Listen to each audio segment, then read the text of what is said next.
Hi, I'm Tom. And I'm Molly. Welcome to Forensic Gameology, hosted by ForensicGameology.com. Reviews for science. In 7 minutes or less. World Conquerors, an area control game in which you take just one of your people and put it on the board in each spot, and that's about as much as can go in there. You can have some rulers and generals there, but it's not the type where it's how many you can amass to take over other people.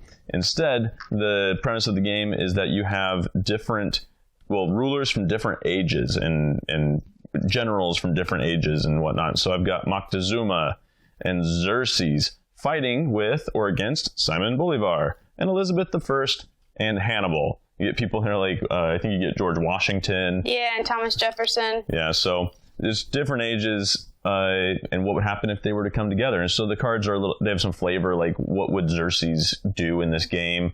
What would Thomas Jefferson do in this game? The flavor, yeah. And the flavor text, I love the flavor text. It's usually a quote by that person or about that person. Or what the person might have said. I think they're all real. Really? Yeah. Okay. All right. Simplicity versus complexity. This game is, I guess I would say, simple enough. You roll a dice. Anytime you go against a blank space, you have to roll a dice and you have to get higher than the dice roll. So it's the die rolling again. And you can only ever keep one person in there, so you don't ever roll more dice unless you play cards. There is a bit of confusion with the cards that you play because there's 3 different ways to play the cards. You can play them as the A, which doesn't stand for action. Agent. But I always agent. found it. I just say, it's agent. It's right here, but I always say action. Yeah, because it's the same letter, right? So because you play it and you do that thing one time, you can play it as your ruler, which means you get an ongoing benefit, which is underneath that agent benefit, or you can play it to place your general. So that's a tiny bit confusing because that one card can do one of those 3 things. So knowing which one, and so all of them have 2 different things they do. They're similar, but they're still different, and then a different place they go to. So you have to keep all of that in mind when you're trying to strategize out. So that's a lot to do. But as far as your turns go, you play a ruler, you expand if you can, and then your turn is over. I am shocked that Molly called this simple. This is an 8-page rule book, and it's pretty text dense. And as we played, we live in this rule book. Constant grabbing the rule book, looking at it, trying to figure it out. I did forget about the supply cost just now. So yeah, maybe it's medium game. I don't even talk about the supply cost. Like every single thing, like, okay, the Middle East always rolls 2 as defense no matter what. And why would that matter? Because every time you have a territory that's adjacent to another territory you own, you get a die as bonus. And so like you can load up on people in Mongolia, Central Asia, and Russia, and then you can fight off hordes of people trying to come in because you roll like 3 dice against any attacker. So it's just all sorts of stuff like that, along with rerolls for generals and rulers, and what does it mean when your ruler is knocked off the board? Does this card go? There's all sorts of just crazy stuff that makes this game super complicated. So I take it back. I guess I just meant the turn orders were simple enough. Luck versus strategy. I don't even think I have any cred to go on.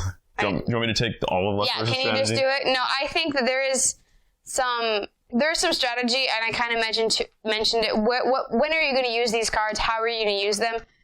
Are you going to use them as a ruler? Are you going to start there? Are you try to expand there? Are you going to use that action or the agent? So there is some strategy, but I think this game is a lot of luck.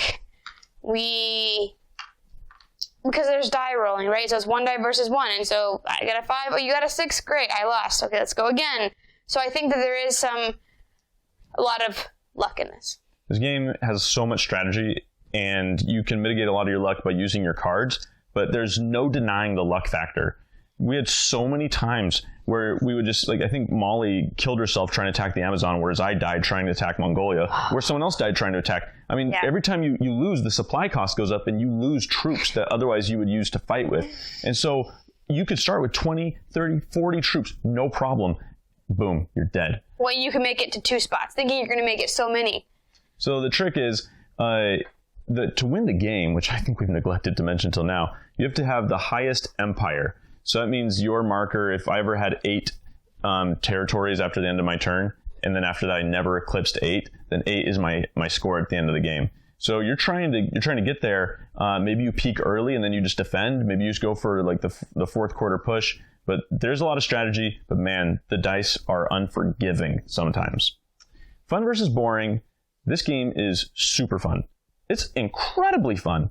These cards, I love reading the Hannibal. I have not come to fight Italians, but on behalf of the Italians against Rome, Simon Bolivar, justice must be the queen of all virtues. But it's not just flavor.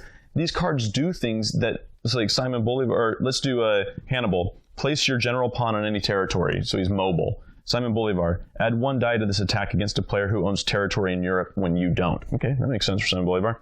Xerxes, you may cancel the effect of any one agent or suspend the effect of a ruler for the current battle. Moctezuma, you may discard this card to pay a supply cost. So there's just things that are thematic to the personalities of the game. That said, this game says it's like a 60-minute game. And I looked on Board Game Geek afterward to verify it, and this game went so long. Even though a lot of people are like, yeah, it plays in an hour. It's a 3-hour minimum. Yeah, I would just have to echo everything Tom said. I did have George Washington, and the card was hilarious, and it gave you a bonus against the person who owns Great Britain. And I thought that was hilarious. It's just so super thematic. But yeah, I echo everything. Great theme. The action was fun. Too long. Way too long. Yeah. Every time we get Board Game Geek. 6. I'd go 6. Okay. Yeah. Every time we get to multiples of 500 subscribers, we give away a free glitter painting. So make sure to subscribe now. It could be you that wins. World Conquerors. We've presented the evidence. You be the judge.